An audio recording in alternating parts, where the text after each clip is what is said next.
जी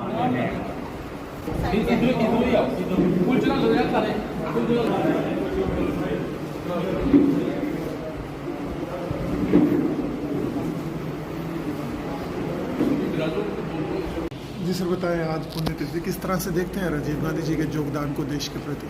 हमारे परम सम्मानीय स्वर्गीय राजीव गांधी जी देश के प्रधानमंत्री, इस आज़ादी की एकता और अखंडता को कायम रखने के लिए उन्होंने अपनी जान तक दे दी।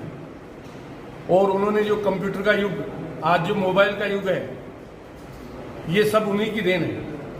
राजीव गांधी जी ने 21वीं सदी में ले जाने के लिए युवाओं को 18 साल के मतदान करने का अधिकार राजीव गांधी जी ने दिलवाया। पंचायत राज में जो ओबीसी, SC, ST जो ये आरक्षण लागू किया, ये राजीव गांधी जी की देन।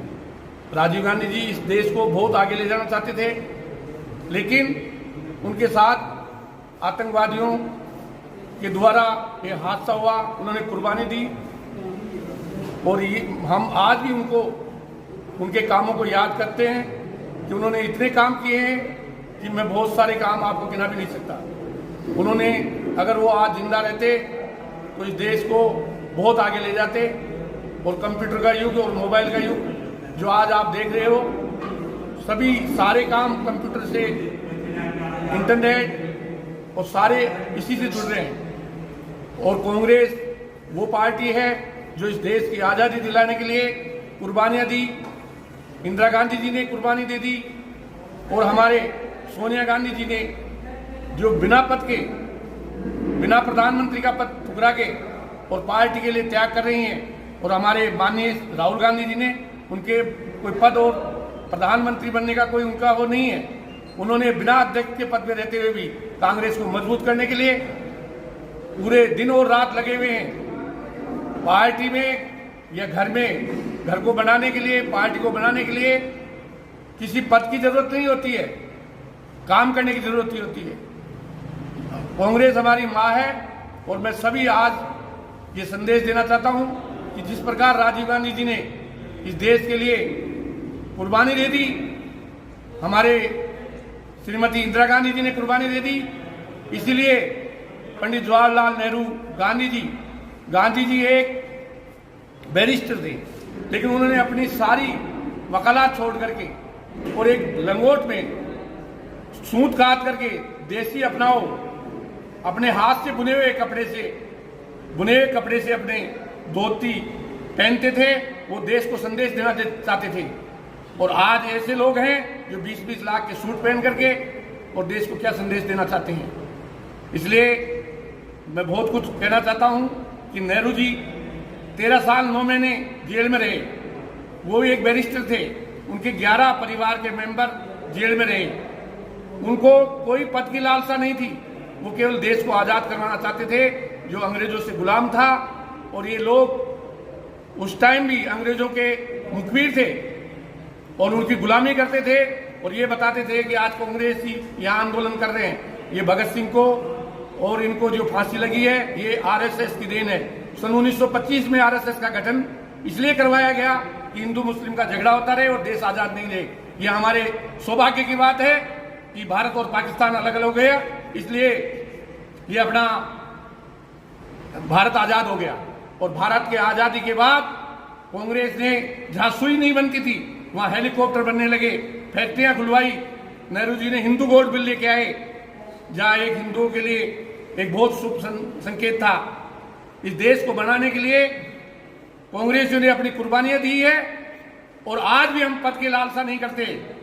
हम सभी कार्यकर्ता, हमें कोई MLA MP बनने की या हमें प्रधानमंत्री की, मुख्यमंत्री बनने की जिज्ञासा नहीं है। हमें इस देश की एकता और अखंडता बनाए रखने के लिए हम जी जान दे देंगे, हमारी कुर्बानी दे देंगे, लेकिन देश को टूटने नहीं देंगे। देखिए, आज राजीव गांधी जी की पुण्यतिथि है, जिसके चलते आज हम सभी कठुआवासी यहाँ पर एकत्रित हुए हैं, उन्हें श्रद्धांजलि दी है। राजीव गांधी जी ने अपने कार्यकाल में ऐसे काम किए हैं जो आज भी हम लोग याद रखते हैं और एग्जाम्पल सेट करके गए हैं। उन्होंने इतने महान कार्य किए। यूँ तो अगर गिनवाने पर आऊँ तो कई ऐसे काम हैं, लेकिन मैं चंद ही आपको सुनाऊंगी। जिस तरह से नवोदय विश्वविद्यालय के जो स्थापना थी वो राजीव गांधी जी ने करी थी, उनकी शुरुआत, उसका श्रेय पूरी तरह से उन्हें जाता है। कंप्यूटर, उनका मानना ये था कि जब तक हम कंप्यूटर और तकनीक को बढ़ावा नहीं देंगे हमारे उद्योग जो हैं वो आगे सफल नहीं होंगे। उन्होंने इतना घर घर तक कंप्यूटर पहुंचाया और इंफॉर्मेशन टेक्नोलॉजी को बढ़ावा देने का श्रेय भी उन्हें ही जाता है। ऐसे उन्होंने की जो हमारी पंचायती राज, जो पंचायत व्यवस्था है वो भी, उसका श्रेय भी उन्हें ही जाता है, क्योंकि उनका मानना ये था कि जब तक हमारे पंचायती व्यवस्था जो है वो स्ट्रांग नहीं होगी तब तक जो लोकतंत्र है वो जमीनी स्तर पर मजबूत नहीं होगा। कितने उन्होंने काम किए और ये परिवार वो है जिन्होंने हमारे देश की आज़ादी के लिए लड़ाई लड़ी और शहादतें दी हैं। हमारी इंदिरा गांधी जी, हमारे राजीव गांधी जी, इन्होंने हमारे देश को आज़ाद करने की लड़ाई भी इन्होंने लड़ी। ये वो परिवार है। और जो आज ये लोग कहते हैं कि हमने देश को आज़ाद करवाया, ये जो भाजपा के नेता कहते हैं, क्या करवाया इन्होंने? जो आरएसएस और जनसंघ वाले, ये उस वक्त भी देश को लड़ाने का ही काम करते थे। उस वक्त भी ये आरएसएस और जनसंघ वो चीज़ है जब वो अंग्रेज़ों के साथ, उस वक्त भी ये अंग्रेज़ों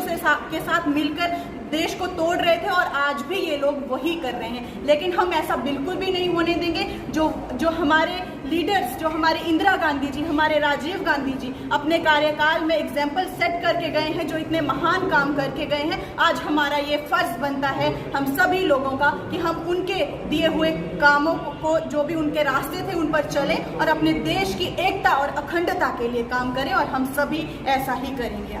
जहाँ पे कोटवा में डिस्ट्रिक्ट कांग्रेस कमेटी की तरफ से भारत रत्न राजीव जी की पुण्यतिथि पर हम अपने कांग्रेसी सभी श्रद्धा सुमन करते हैं।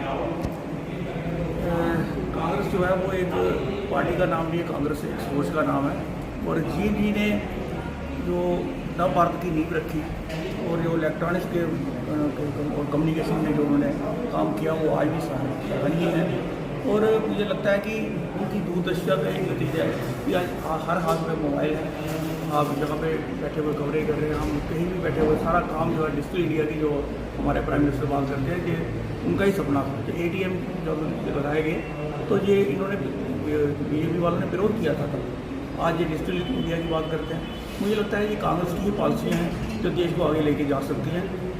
और हम सब ने अभी देख लिया कि हमारी इकानमी कहाँ जा रही है, दूध कहाँ जा रहा है, किसान कहाँ जा रहे हैं, और ये BJP की जो करनी और कथनी है उसमें बहुत अंतर है। तो अगर सच्चे भारत का निर्माण करना है तो हमें सभी को साथ लेके चलना पड़ेगा। किसी भी धर्म की बात भी की जानी चाहिए, सभी धर्म के लोगों को साथ लेके चलना पड़ेगा। और जी के मुझे लगता है कि BJP के दिखाए हुए जो मार्ग है उन पर चल के ही हम सपनों का भारत का निर्माण कर सकते हैं।